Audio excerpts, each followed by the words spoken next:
isn't this just an ordinary drone? This is a drone capable of lifting 400 kilograms. The engineers are assembling and testing it.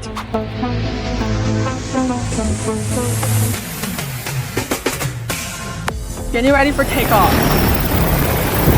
First, test stability in flight.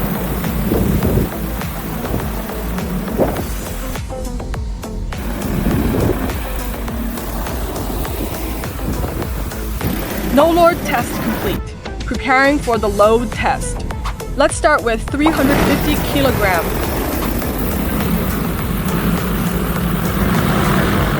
There is no doubt.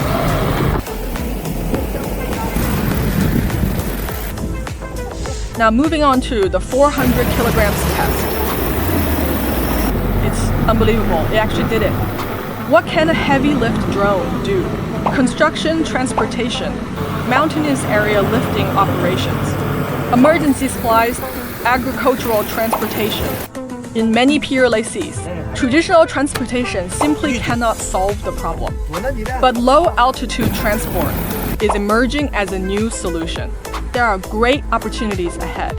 It might be flying low,